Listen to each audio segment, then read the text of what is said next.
Hello, my name is Mordred Viking, and I'd like to welcome you to this stream of Hearts of Iron 4. This is a new mod which has very recently come out.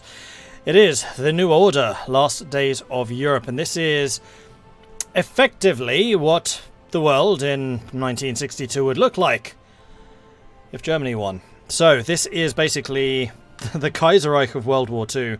What if Germany had won the Second World War?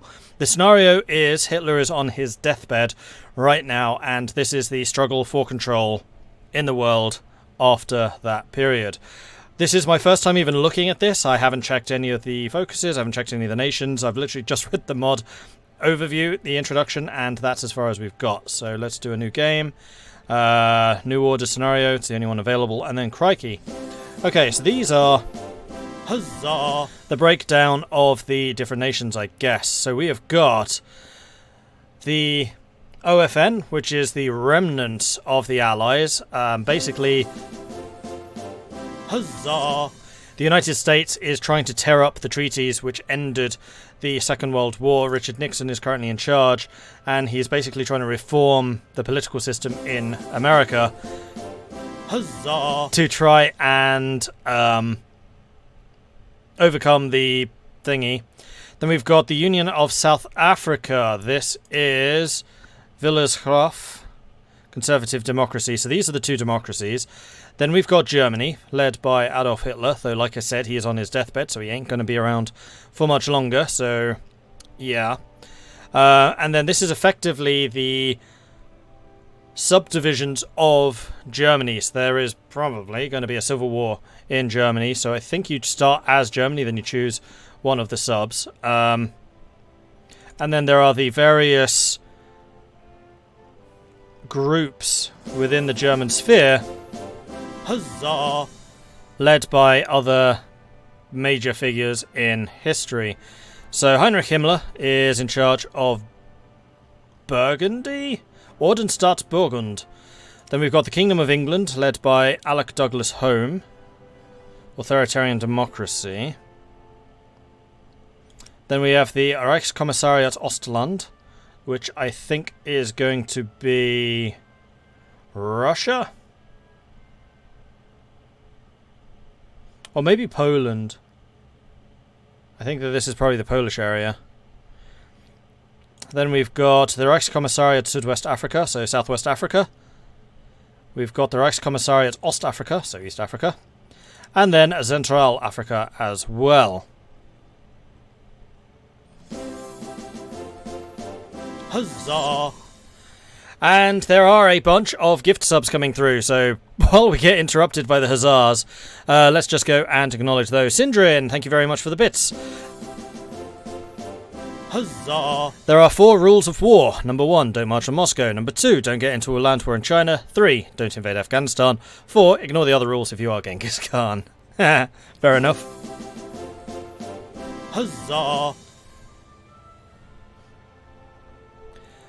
Samuel, thank you very much for the gifted subs to Ordinary Bat, Iroke. Huzzah! That one guy, Sky.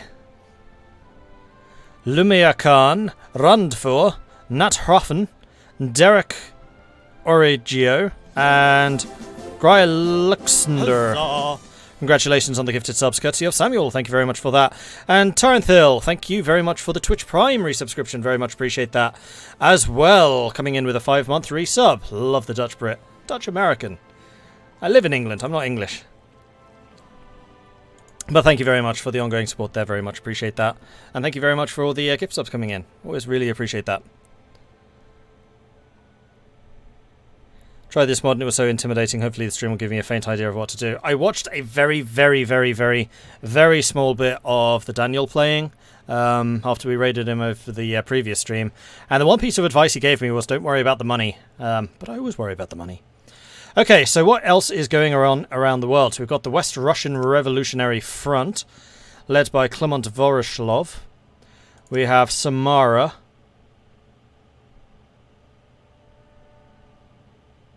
With Vlasov, we've got Vyatka, which is Vladimir III, which sounds like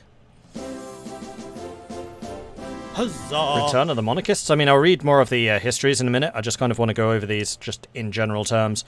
Komi in the... Oh, this is Komi with Voznerensky, Tiuman, Kaganovich, Omsk, Dmitry Karbyshev. There are so many Russian states here, crikey. We've got Svetdiorvisk with Rokozovsky. We've got Rurik II in Kemerovo. Tomsk with Boris Pasternak.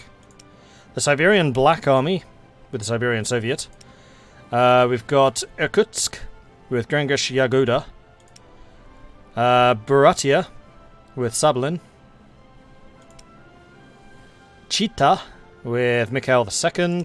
Magadan with Matovsky. Amur with Rodzevsky. And then the Aryan Brotherhood with Wagner.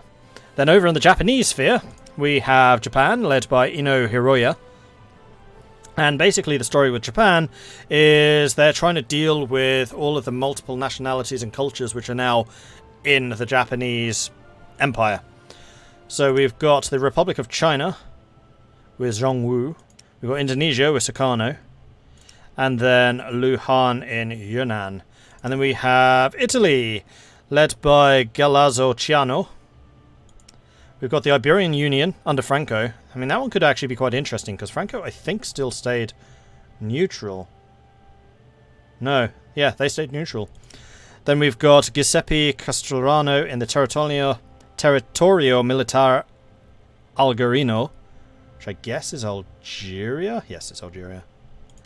And then the Governato Del Levante. So it's the Levant, the Italian Levant.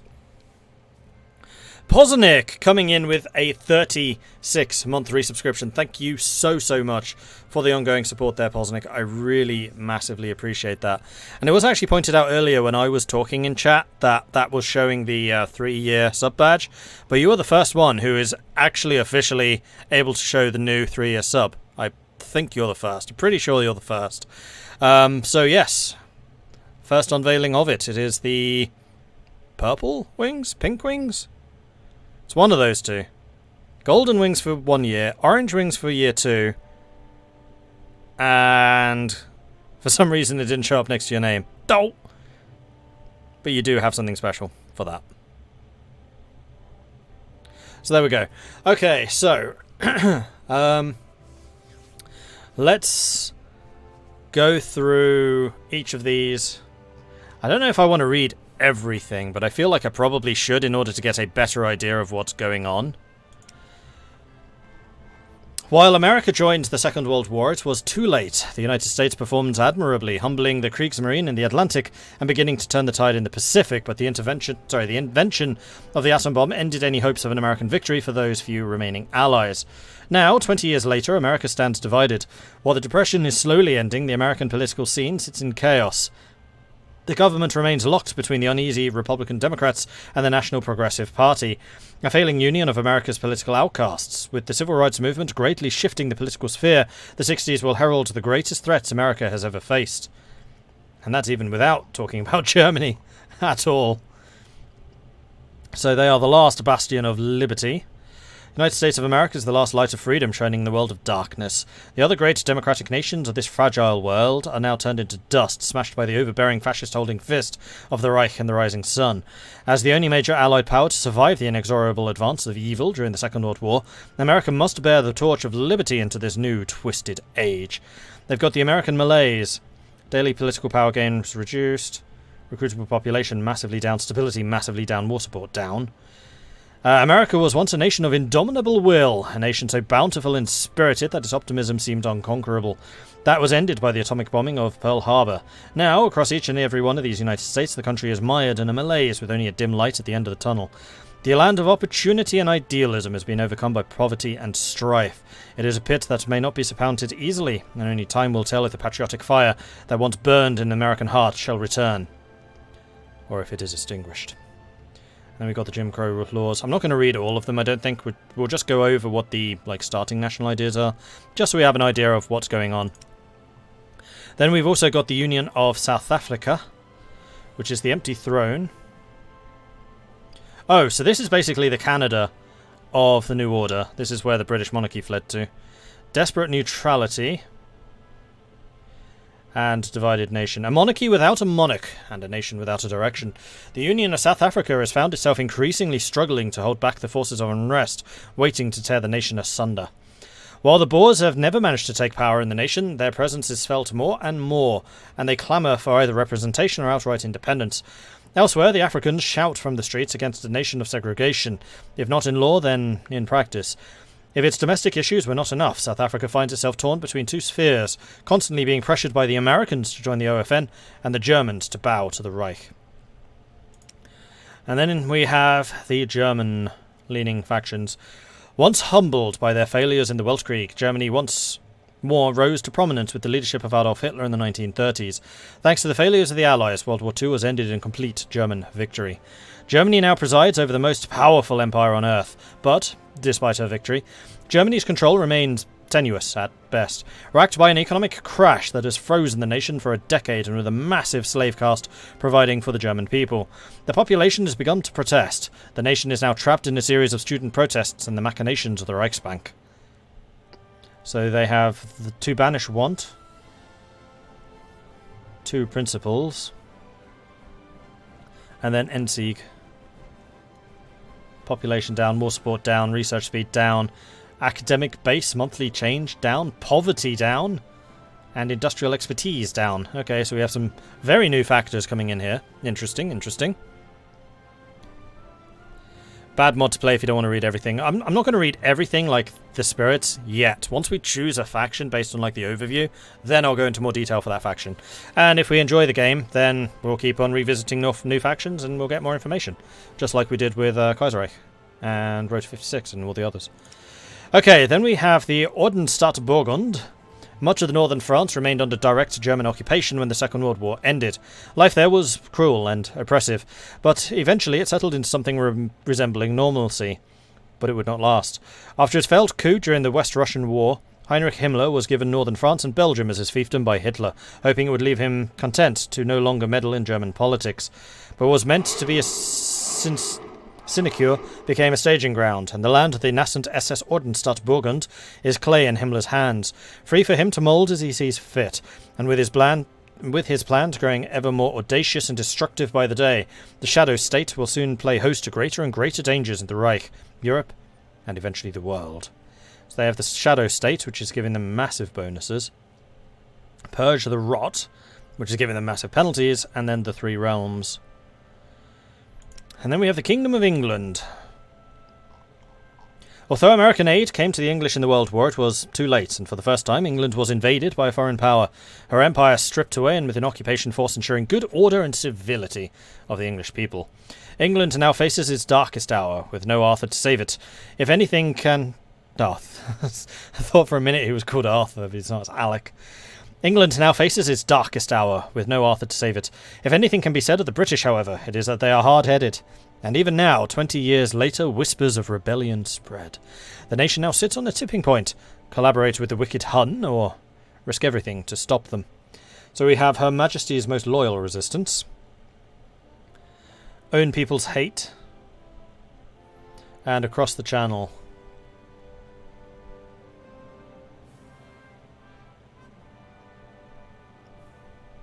Which are some absolutely enormous penalties. Interesting. Okay, then we've got the Reichskommissariat Ostland. The crown jewel in the Nazi crown, Ostland is seen as the model colony for all German administrators to follow. Germanization in Ostland is the highest in the Reich. Its industrial and rural production is reaching all-time highs. The Reichskommissar Lös has taken the first steps towards signing a permanent ceasefire with several of the largest partisan groups in the nation. Of course, as Lös ails and the homeland falls, one must wonder what will happen to the colony that was so closely modelled itself after its master. The model colony, and the unusual quiet. Then we have the Reichskommissariat Südwest Africa. The pilots of the Reichskommissariat Southwest Africa rule the skies even while Africa remains locked in chaos. From the airships of Angola, hundreds of German bombers filter in and out en route to bomb West Africa into the dust. From his squadron headquarters, Reichskommissar Schenk rules, treating his natives with a light hand and duties even more lightly. Many have criticised his hands-off attitude and seeming unwillingness to actually rule the nation. To Schenk, however, only the skies can provide solace from the hell that he has his hand in creating. And some whisper the Reichskommissar is not entirely loyal to the Reich, but from all reports, Schenk remains as loyal as ever he has been, a model of German aviation. So it's an air state. Interesting. Afrikaner airstrip.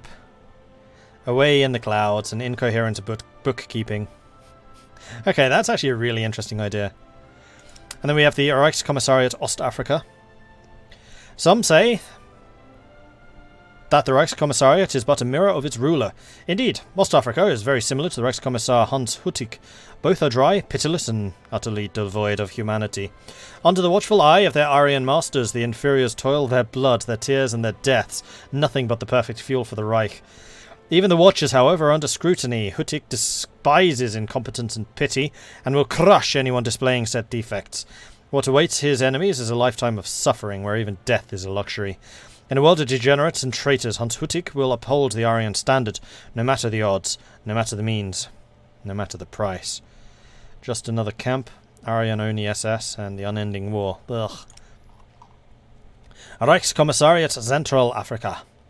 Covered by the lush jungle and filled with wildlife that would make all hunters weep in joy, the former Belgian Congo is the richest of the German colonies under the perfect facade. However, lies a dangerous world, far more dangerous than any safari may be. Reichskommissar Sigrid Müller spends his days hunting, neglecting the administration, and the entire colony has been turned into a private business for the many corporations, both German and foreign, lusting after Central Africa's resources. However, despite being a seasoned hunter, Müller might find himself prey to far larger predators. There are dangers lurking in the jungles, and sometimes ink and paper can cause more slaughter and suffering than any set of fangs. England only has half of their content due to a bug. So yeah, there are a couple of countries which are stated to have like a full focus tree. Huzzah! And then there's a couple which are stated to have half, and I think it's only showing countries that actually have a focus tree. So if I just go over to the page right now, so right now we can see that... Hey, Daniel! Thank you very much for the raid. Welcome to the stream. Hello, hello, hello. As promised, we are playing the same game you were. Hello, hello, hello. So the countries with a full focus tree at the moment are the 3 German candidates in the Civil War: Japan, China, Italy, Iberian Union, Burgundy, USA, and Russian warlords. Then the ones with half a focus tree are England, Yunnan, Indonesia, much of the German Unity Pact, German colonies in Africa, South Africa, as well as Wales, Scotland, and some Italian colonies in Africa and the Middle East. And that's all I know for now.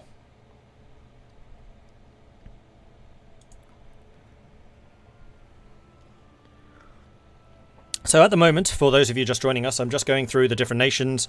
We've talked about the OFN countries, so that is the USA and South Africa. We've just gone through all of the American ones, German ones, with the exception of Muller's, which we're looking at the moment. Heart of Africa, big bonuses, hands-off administration, and the Soldiers of Fortune. So of the German factions, I would say that this one's the most interesting to me. Central Africa could be interesting. It's just good business after all. Then we also have the various Russian warlords. So the West Russian Revolutionary Front, as the Soviet Union burned, its loyal Red Army refused to yield. Marshal Klimont Voroshilov, setting himself up to work, was able to rebuild the Red Army, uniting into the West Russian Reactionary Front. Striking at the occupiers, the front was the cusp of victory when they were driven back at the last minute, nearly shattering it for good. Yet the front lived on. From the city of Arkhangelsk, its grizzled veterans stand at the ready, preparing for a time when they can rebuild the motherland and drive the fascists from their borders. However, Voroshilov is not a young man, and his final hour draws close every day. That will be the moment that his torch will finally be passed on to his generals, and they shall be the one who leads the front to victory. So they've got the Luftwaffe terror bombing, which is pretty hefty penalties. Veterans of the Long War. And then the agricultural insecurity, so they need to rely on others, probably. Then we have got Samara. Born of the hazy post-war plans, the Russian Liberation Army, or the ROA, was envisioned as nothing more than a collaborator militia writ large. Led by the General Vlasov and the collection of turncoat Red Army officers, the RDA was meant to help legitimize Russian control of the archaic Muscovian until the Russians could be driven further east or exterminated. The West Russian War in the 50s changed all of this. Expanded by the desperate Germans and deployed to delay the resurgent Red Army, the RDA thrived against all odds and soon found itself pushing east. By the war's end, Vlasov and his men controlled a power base beyond the Reich's grasp. Written off as a mutinous rabble, the ROA has spent the intervening wars waiting. Some hope for redemption. Others merely wait for the opportunity to carve an empire in Western Russia and beyond. So Samara is a faction that actually managed to split off. In fact, are they... Oh, these are the Finns. Turncoat General, German bootlickers, Smolensk Manifesto. Interesting. I would say a Russian or someone in Iberia. Crazy stuff happens there. Germany also has a peaceful time. Not really. Yeah, at the moment I'm kind of leaning towards possibly South Africa, although they've only got half a focus tree. Possibly Central Africa, though again, they only have half a focus tree. I want to read through more of the Russians, because there might be somebody hidden there that I quite like the sound of. Or possibly one of the others. I'm also really tempted by the Iberian Union. I like the idea of playing Franco, who's somehow managed to survive this long. Oh, is that the Russian naval flag? Oh, that could be. They are based in Arkhangelsk, which is one of their main ports. We could have a navy! The Russian Navy in a state. It's going to be like Transummer all over again. Vyatka. In the West Russian Revolutionary Front surged towards Muscovine, and the Russians were desperate for something. Anything that could halt the reborn Red Army's advance. They turned to one man, Vladimir Romanov, rightful heir to the Russian Empire, who had dreamed for years of retaking a shattered homeland. Grand Duke Vladimir was allowed to assemble a division of Russian exiles that the Germans planned to use as little more than cannon fodder. When the counter-offensive against the Revolutionary Front began, the Nazi generals were astonished to see the monarchist division fought harder and more aggressively than the Germans. As the Revolutionary Front began to collapse back into anarchy, the German offensive came to a halt, but Vladimir pushed on. Driving deep into Russia, he would not abandon his motherland. Eventually, the heir and his supporters seized the area around the city of Vyatka. There, they established a pocket of monarchist rule in Russia and prepared to retake the rest of the empire. Since returning to Russia, the new emperor has ruled as a reluctant autocrat, knowing that it will take a strong hand to reunite Russia, but hoping his subjects will eventually have a voice in their government.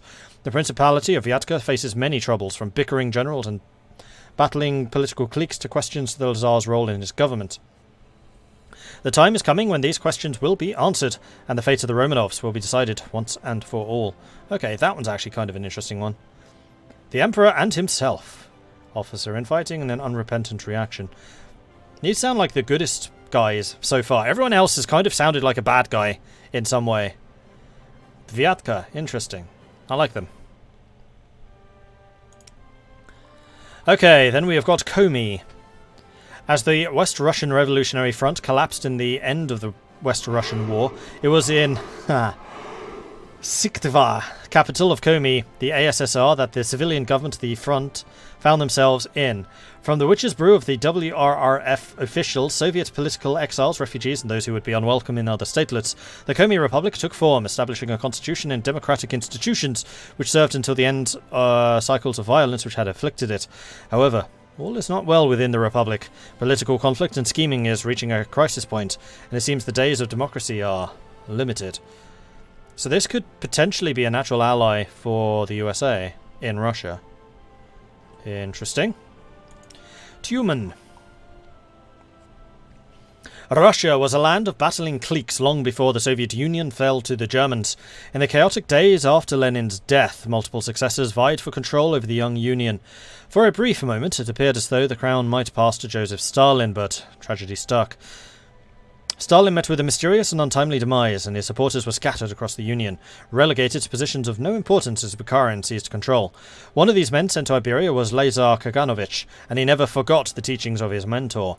When the Union collapsed under the weight of the German invasion, Kaganovich was quick to act, securing the support of Field Marshal Rokossovsky and Lieutenant General Kabyshev, he took control of a massive stretch of territory from the Urals to the Omsk. Kaganovich proclaimed the West Siberian People's Republic and prepared to retake the Union. It was not meant to be. Both of his allies soon distanced themselves from Kaganovich, and eventually breaking away entirely. Rokossovsky seized Sverdlovsk and the Republic's northern territories, while Kabyshev's Black League took the city of Omsk and its surroundings. Now Kaganovich is left ruling a fraction of his former territory in the city of Tyumen. Most men in this situation would have given up, but Kaganovich is made of stronger stuff. Soon his armies will march north and south, annihilating the traitors and reclaiming the Republic. Kaganovich is determined to reunite the Soviet Union and avenge himself and his old mentor, the original Man of Steel. So, Stalin's successors, basically. ACAI Capone, thank you very much for the follow. Welcome to the channel. And Dr. Watson, thank you very much for the follow. Organic Waffles, thank you also. Welcome all to the channel. And Deathcore, welcome to the channel. Thanks very much for the follows. Good to see so many of you here today. I'm excited about this. This is really cool. I like new things. Okay, this is Omsk. Conceived by Dmitry Kabyshev, the old Red General who went through years of pain and hatred at the hands of the Nazi invaders. The Black League of Omsk was originally a secret military society within the Red Ranks that sought to overturn the incompetent communist leadership and commit the whole Russian people to the total destruction of the loathed Germans, whatever the cost. Following the failed coup against the Soviet government in Tyumen and the retreat to Omsk, the Black League has become entrenched in its extremist vision and seeks nothing but to bring the harsh vengeance upon all enemies of Russia and ensure the motherland will never be threatened again. So these sound like radical Russian nationalists. Zvardiosk.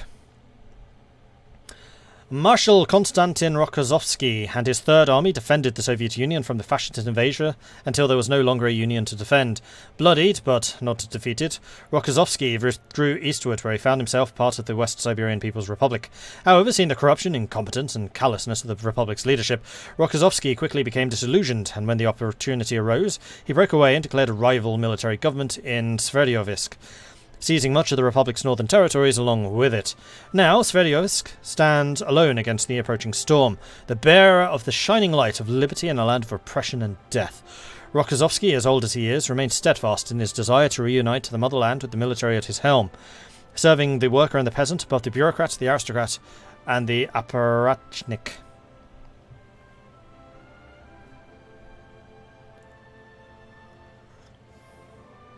I suppose there's one good thing about this mod, no Austria. Kemerovo. The story of the Principality of Kemerovo is a story of one man, Nikolai Krylov, served as the Chief of Staff of the 62nd Army during the Great Patriotic War, leading it through some of the largest battles in the Eastern Front. No matter what Nikolai tried, every major engagement his army took part in ended in disaster. By the time the Union collapsed, the 62nd Army had already fallen apart. Krylov and the clique of officers fled east, eventually finding themselves in the newly founded Central Siberian Republic. There, he was charged with defeating the Siberian Black Army, who dealt him yet another humiliation on the battlefield. The last straw was when one of his closest lieutenants betrayed him and seized the city of Krasnovorsk. Unable to cope, Krylov's psyche shattered. With his subordinates next saw their general, he was a changed man. He announced that he had experienced a revelation. He was the heir of Rurik, first Tsar of the Rus. Vikings! And it was his destiny to reunite Russia. The newly crowned Rurik II quickly drew significant attention as men flocked to his banner, drawn by promises of loot, his unusual ideology. Rurik II is not like the monarchs of old. He has promised to be a Tsar of the Soviets, defending the proletariat revolution as the king of the workers and the peasants. He has denounced Christianity and condemned the Romanov dynasty as traitors to the Russian people. No one knows what a Russia reunited by Rurik would look like, least of all himself. But as the Tsar prepares for the war, the world may soon find out. Communist Norse monarchy. Esoteric kingdom, the two wolves, the king's unions. Okay, that one's kind of interesting. I feel like I need to make a list of the ones that I'm really interested in. You know, a list that we could then turn into a poll once we've gotten to that stage. Who to play as? Question mark. So the ones that we've liked so far. Central Africa. Then there was Komi? No. Vyatka. Yeah, Vyatka sounds really cool.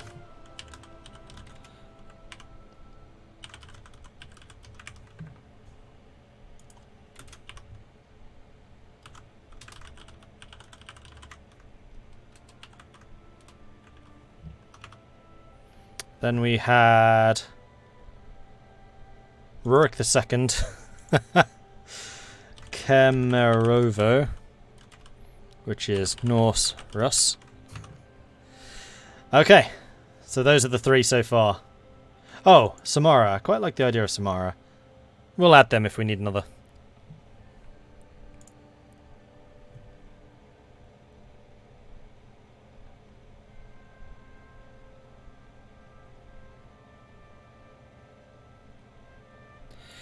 Right, one in the mod team told me to think of this mod a bit like Choose Your Own Story Adventure. The story is written a bit railroaded, but you can pick how you do several things during the way. Okay, good to know. I mean, that's somewhat similar to how Kaiserreich works. And I'm okay with that.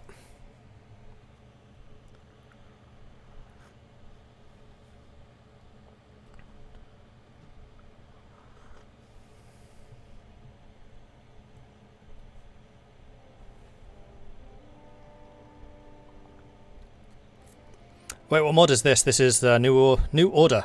It's new. It is new, like the order it promises. Alright, so who else was there? We've done them. Tomsk. Even as the USSR burned around them, a collection of idealist scholars, artists, poets, scientists and authors came together in a noble attempt to rise from the ashes. This experiment quickly spread through the Central Siberia, and over time came what is now known as the Central Siberian Republic, using an unorthodox rotating constitution, rewritten after every election of the ruling party. The Republic was seen as many as a bastion of democratic thought and revival of the democratic ideals of 1917. In the end, ironically, it was the Bolsheviks once more who brought the founders' dreams of democracy coming crashing down. Facing invasion from the east, several of the CSR's constituent cities revolted. And now the former bastion of liberty in Russia is ruled by despotic juntas, rampaging anarchists and repressive Bolsheviks. But not all is hope is lost. The CSR's government, located in the city of Tomsk under a provisional government, led by Boris Pasternak, has survived, and as the year 1962 dawns, the president prepares to restore full democracy to the Republic. Come then, maestro, choose your instrument, and let the symphony that is the Russian people play. So this is another democratic Russia, so there's two republics, basically. The Siberian Black Army. The Siberia Black Army rose in the bleak days of the Siberian War. As the Central Siberian Republic's authority withered and decayed, the Black Army was created by men like Lev Krasnopevtsev and Ivan Stepanov, that one's easier, formed from Soviet defectors, simple peasants, and rogue army officers. The newly formed army managed to repeal the Republic and take the area surrounding the city of Chakassia, forming a state based around the principles of militarized anarchism inspired by men such as Nestor Makhno. The Siberian Black Army is a society dedicated to freedom and self-defense. The army itself asserting little authority beyond what is needed for self-defense, and membership is a choice. The people are largely free to do what they please. Even still, the Black Army's influence grows ever more with each passing season, and many worry it may soon dominate the communes, creating a military dictatorship in all but name. So that's basically radical anarchists. Irkutsk. The Bukharin regime fractured and collapsed when it faced the Nazi onslaught. When Bukharin himself disappeared amongst the chaos, NKVD director Grenik Yagoda mobilized his surviving NKVD divisions to evacuate the Presidium of the Supreme Soviet as eastward as he could. From there, the remains of the Bukharin government attempted to regain control over the far east, but their grip slowly began to crumble as the warlords and bandits rose up to take land for themselves. Yagoda quickly lost confidence in the party leadership. He and his NKVD began to take over various state functions, much to the chagrin of the Presidium. The legitimate heirs of the Soviet Union are now in a precarious position. The balance of power in the Union is teetering between Yagoda loyalists in the state and the apparatchiks of the party bureaucracy. As if that's not enough, a former Soviet commander, Valery Sablin, has risen up against the Irkutsk government across Lake Baikal. Yagoda will have to quash this uprising swiftly if he hopes to one day reclaim the Union. So this is the legitimate successors of the Soviets. Buryatia. Yagoda and the Presidium of the Supreme Soviet in Irkutsk seems to have learned nothing from the fall of Bukarian's Union. They insist that they are the true heirs to Lenin's revolution, while the NKVD snuffs an intra-party criticism. Worse yet, they stifle the local Buryat people's autonomy under a Russia-centric hegemony. After years of Yagoda's tyranny, the various dissidents of his fiefdom have risen up to overthrow him and his presidium. They have rallied again around the charismatic young idealist Valery Sublin, a passionate Leninist who has called for the true freedom and equality for the peoples of Russia. Everyone from the Bukharinites, distressed by the growing NKVD control, Buryats who desire autonomy, junior officers and women who seek equality have joined this mutiny. But when Sublin wins, if he wins, he will have to come face to face with the pragmatic challenges of governing a state. Will Sublin's union live up to Lenin's ideals, or will it backslide into Bukharinist dictatorial pragmatism? And some of this stuff is a real tongue twister.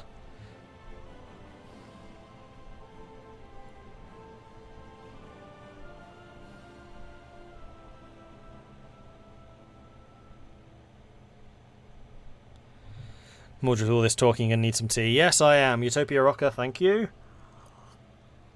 Fish Pig TV, thank you also very much.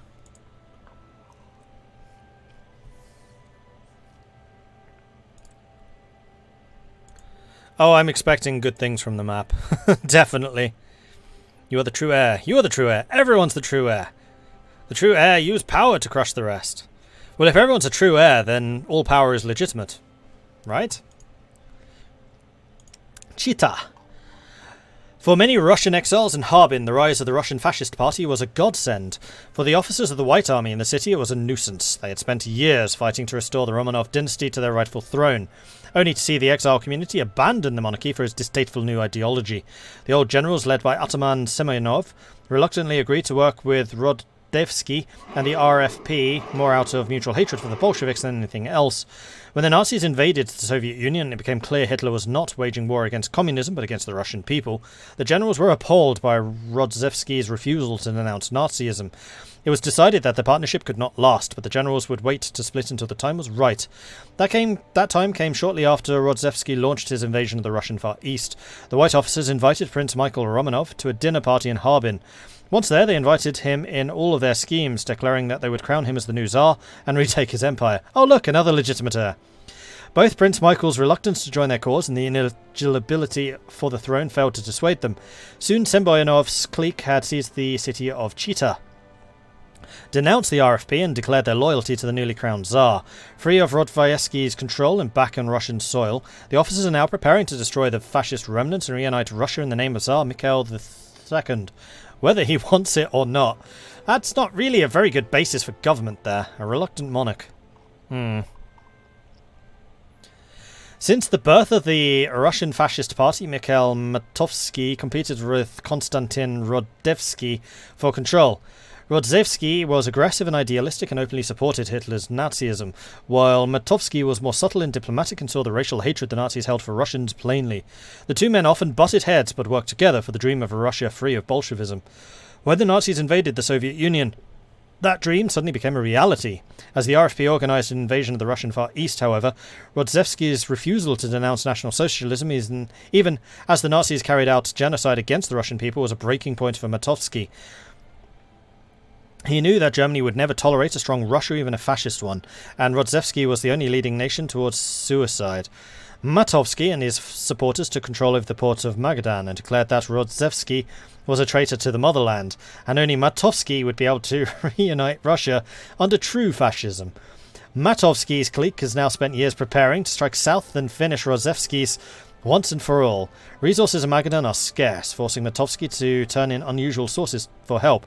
Mercenaries from all over the world have come to Magadan, seeking fame and fortune. The greatest source of support lies across the Pacific, the United States. Persuading the Americans will be no easy task, but if anyone can do it, it is Matovsky. So these are capitalist fascists, I think. Okay, then we have got Amur. As the Soviet Union arose to power, thousands upon thousands of Russians fled to wherever they could. For many in the east, there was a city of Harbin in Manchuria. Bitter after their defeat in the Civil War and looking for any chance of redemption or revenge, these exiles turned to the new fascist movement that was just getting off its feet in Europe. Many of the Russians in Harbin embraced fascism as the new rival to communism, none more so than Konstantin Rodzewski. The young man was a fierce orator and an open supporter of Hitler's ideology of National Socialism, and he quickly ascended the ranks to become the leader of the Russian Fascist Party in Harbin. When the Soviet Union collapsed, the exiles, seeing an opportunity to retake their homeland, were quick to strike. With support from Japan, Rodzewski led an invasion of the Russian Far East, declaring his intent to reunite the nation and create a new era of Russian National Socialism. All seemed to be going well, but Rodzewski was betrayed by two competing cliques. The White Army officers had always hesitated to embrace fascism, and when they saw the opportunity to break away, they took it, pledging their allegiance to the false Tsar in Chita. In Magadan, Mikhail Matovsky, long a challenger to Rodzewski's control of the RFP, declared Rodzewski nothing more than a puppet of the genocidal Nazis and a traitor to the Russian nation. Now Rodzewski is left ruling a rump state, biding his time until he can retake what is rightfully his and teach the traitors a lesson they won't forget. And then we have the Aryan Brotherhood. This is if this ever goes up to YouTube, this alone will get me demonetized. Alexei Dobrovsky was once like any other Slav. We can cow bloody hell. No. Alright, Empire of Japan. The sun never sits on the Japanese Empire, at least it hasn't yet. Reigning over the single largest population of any nation on Earth, the Japanese maintain the largest military industrial base and maintain and navy in the world. With the treaty ports in America and the ownership of the Pacific, Japan has gone from a shut-in nation behind the Europeans to the masters of the sea and the land. All is not well, however, as the increasingly Byzantine imperial court constantly undermines the monarchy, and more Japan uses China's resources, the more their grip on the colonies slip. Apparently they've got over 12 million words in this mod. I can well believe that. Just going by these introductions. I mean, this is exactly the type of thing I would have been doing if I was still doing content design. I love this type of thing. But yeah, there's a lot.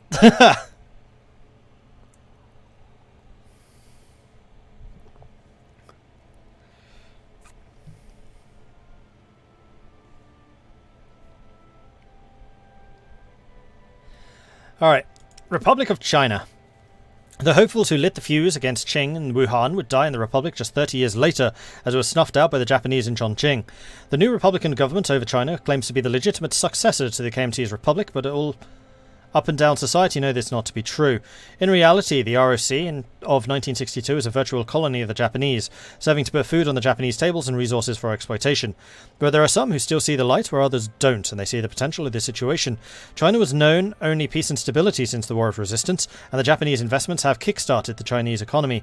Perhaps this paired with Gao Zhongwu's planned 5 modernizations program could propel China beyond being a mere subservient. Okay, that one's kind of interesting. That's like the League of 8 Provinces. Except with Japan being the benefactor instead of Germany. Indonesia. Indonesia, with Japanese help, threw off the Dutch during the Second World War, though the feeling of victory against a long-disdained foe was sweet. Indonesia was beset by insurgents of all stripes jockeying for control of the nation. Once again, Japan would come to the rescue, lending their aid and their guidance to the fledgling republic and its leader, Sukarno. Independence finally declared in 1950, Indonesia has seen a torrent of government come and go. The sole constant has always been the steady hand of President Sukarno and his 5 principles, marking a decade of peace and prosperity. In spite of all that has been gained, there remains a distant, ever-present roll of thunder that is only coming nearer. It's the Dutch. Yunnan. In 1946, Yunnan was one of the few places in China not yet conquered by the Japanese. Seeing the inevitability of Japanese victory and ever more put off by Long Yun's vows to fight to the last, Lu Han seized the state and pledged the province's allegiance to Japan and the Chinese puppet republic before Yunnan was overrun. In the years since, Lu Han has kept his hold on power, however narrow his true support. Han worked to both bring Guizhou to his protection and ensure the stability and development of the home state. Yunnan has come to be known as the protector of the southwest and a profitable area to invest in, as long as you know the right people. However, all this stems from the stability of Lu Han's government, while the winds of change blow where they may. Alright, then we've got Italy. Yeah, Indonesia does sound interesting. I have a feeling that Indonesia might be a bit more of a peaceful nation, though.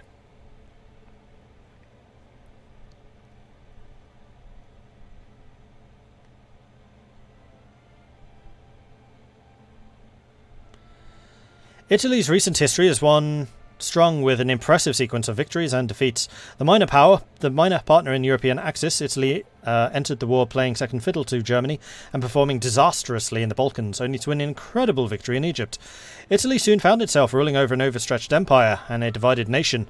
The country survived the disaster of Atlantropa only to its newly acquired immense oil reserves. Under the guidance of Ciano, fascism seems to be fading away. But even that could be an illusion, and many in the country fear that Italy may fall from the ranks of the world powers just as quickly as it rose to them. Ascendant Navy, fading fascism, Roberto II. Italy could also be interesting. Hadn't even occurred to me, like, if they own the Middle East in the 60s, that's going to be cha-ching. So yeah, Italy could be really interesting. Iberian Union. With Germany victorious in the Second World War, many expected Spain to rise alongside it. When Spain refused to bend to the will of Germany, however, tensions soon began to rise. The Germans finally demanded they bend to their demands to build the Dam of Gibraltar, which the Spanish finally relented to. This led to chaos, however, as the Atlantropa plan failed and as Germany confiscated Portugal's Africa colonies and began to saber-rattling against their southern neighbours. Portugal and Spain agreed to unification to better hold off German invasion. This invasion never came, however, and now the two rest uneasily with each other. As German might fades in the past, so too does this uncomfortable union. Okay, that could also be really interesting. The Gibraltar Dam, that's an interesting idea. And once again, I see the insidious hands of the Dutch. This is like, well, if Germany's taken over the Netherlands and we can't build the Afsluitdijk, so how about we go really big and get the Mediterranean Afsluitdijk? Huh? I mean, after all, Spain was a Dutch car. Wait, no, that's the other way around. Territorio Militar Algerino. The Italian Empire is, for the most part, a scrupulously legal entity, while the Nazis simply take what they want. Italy's lands are obtained honourably in the surrender of a foe. That is, except for Algeria. It began as a few settlers looking for homes and was de jure part of the crumbling French state. The empire's Wild West, far away from the eyes of Rome. When Italy's supposed ally, Iberia, began to expand her influence over the area, it was a tribal bribery and armed incursions. Now Italian Algeria is controlled by a tentative military administration which has grown more and more reliant on a shaky alliance with the Algerian natives. Naturally, tensions are high with the Iberians and their allies, the Pied Noir militias, as the triumvirate folds into itself. Which empire, if any, will rule Algeria, and how much will be left for them to rule? Right, I'm going to add Italy to my list of potential nations. Okay. And then last and not least, we have got the Governato del Levante. With the Italian Empire extended at breakneck pace during World War II. When the Italian Empire expanded at breakneck pace during World War II, few amongst the fascist leadership stepped in to consider the fact that some of the newly conquered territories would have been more trouble than they are worth. In the Levant, Italian rule was constantly marked by fierce resistance by the native Arabs, and plans to counterbalance them with Jewish migrants backfired, and Zionist groups took up arms against Italy as well. Della Chiesa, the new young governor, adopted a new strategy, attempting to negotiate with the moderates of both camps, which fostered an uneasy peace between the Italians, Haganah and Fatana. The threat of Turkey looms in the horizon, and it may be the only thing capable of uniting the peoples of the Levant, or, to once and for all, doom the region to chaos. Of course, Turkey would be kind of an interesting one in this era. So I think I'm going to put as the fifth choice the Iberian Union. Try and withstand the Germans. Let me just read through chat, just to see if I'm missing anything massive.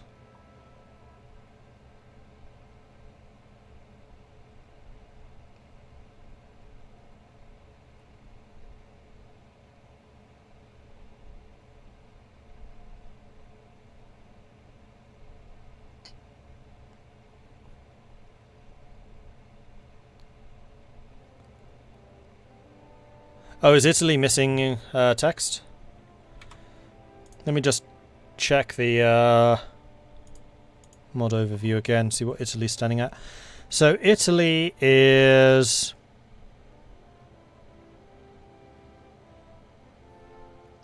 Japan, Germany, Japan, China, Italy, Iberian Union. No, Italy is one of the ones that's complete, according to the Steam page.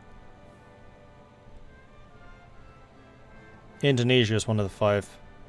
So South Africa. So I think Indonesia will save for the future, but Indonesia does sound really interesting. Okay, so we have the 5 candidates. We have got... Let me just change this.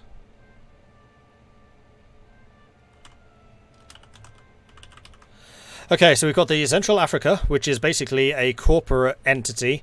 Lots of vying corporations all trying to basically get a stake in the country. We have Yatka, which is the return of the Romanovs. We have the Kemerovo, which is the Viking state in Russia with Rurik II. We have Italy, which is all about that oil. And then we have the Iberian Union, which is under Franco and has somehow managed to survive this entire time in Europe. So those are the 5 choices. Again, Central Africa, which is the corporationists. I've only been able to write in corporate because not enough space to write the option. The Vyatka, which are the Romanovs. Kemerovo, which are the Norse Rus. Italy, which have oil. And the Iberian Union, which is under Franco. Netherlands not an option. They don't have a focus tree. So, no. This is, as always, in the best traditions of this channel, completely open to bribery. So go crazy. Let me know what you think and who we should play as. Vote, vote, vote. Get your votes in.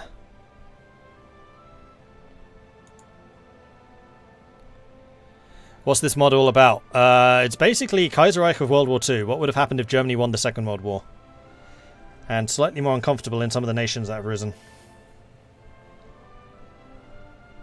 Monarcho-Communist Varangians, what a combo. Exactly! It's such a great idea. So vote, vote, vote. Get your votes in. There are a lot of votes happening. I'm liking this.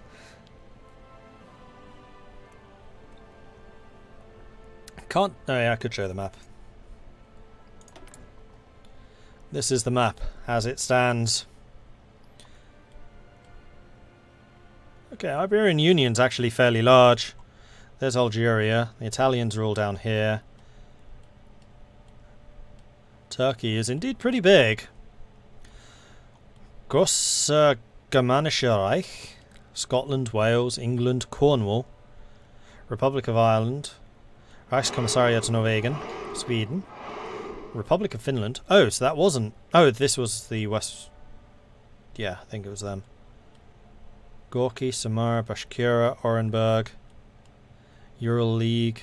Okay, there are a lot of nations in Russia. Man, if New Order can do this, I just imagine what Kaiserreich could do too. Republic of China, Shaanxi, Guangzhou, Guangxi, Guangdong, Yunnan. And we have Philippines, Indonesia. Australia, New Zealand. Oh, that's true. Nothing said about Canada or Australia or New Zealand. US forces, Iceland. Oh, of course, Iceland was under the control of the Allies. Republic of Ireland, Ulster. Guyana, Venezuela, Bolivia, Paraguay. There's the Reichskommissariat Netherlands. So there is a Dutch state. It just doesn't have a focus tree yet. Where's the Adriatic Sea? That's a good question. Ha! So that, I guess, was a result of the damming of Gibraltar. There's been a bit of a rewrite in the Mediterranean. That's interesting. That's very interesting. Okay, so in last place we have the Romanovs, so no Vyatka, not this time. In 4th place we have Central Africa, who are the corporate West Africans. Iberian Union comes in 3rd place with 11%. Then we have Italy coming in 2nd place, a very respectable 14%. But overwhelmingly in 1st place, probably with 108,000 points, courtesy of Helson Strat. Thanks, Helson.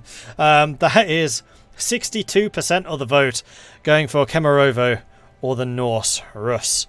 So I need to find Kemerovo on the map. And we shall play as them.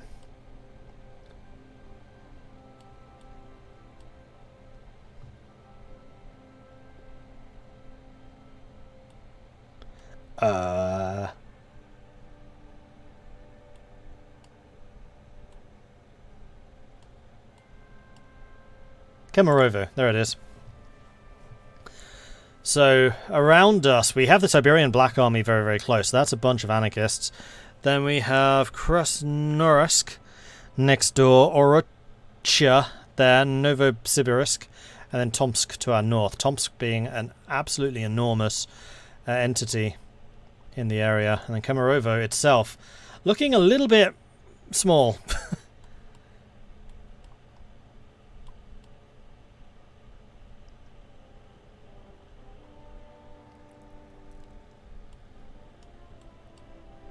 Human, free aviators, Yugra, Rurik II.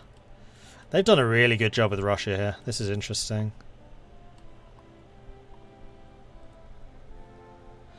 Governato Del Reich. They took over Crimea. Interesting. I guess they wanted their Black Sea holiday homes as well. Yeah, Italy would have been interesting. I wish I'd taken your advice and shown off the map before starting the vote, but that's okay. Because I still really like this option, so we're going with Kemerovo. Defcon 3, these will be the difficulties. Intended difficulty. Alright, let's do this. And watch it immediately crash. Becoming the sick man. Oi! Oh, one thing I did mean to do was go back and just see who was around us, but oh well. Okay, so who are these joke... Yep, it's crashed again. Alright, let's close that and then start it again. This is not the mod, this is my Hearts of Iron. It does this 50% of the time, probably, if not more. Silver Knight, thank you very much for the bits, very much appreciate that. Couldn't vote, don't know why, but Helson did the job, so a little bit of bits to approve. Thank you very much for that, Silver Knight. And Godzilla Gene, thank you very much for the follow, welcome to the channel. Carlos Alberto Sporting Ministerion, thank you very much for the follows, welcome to the channel.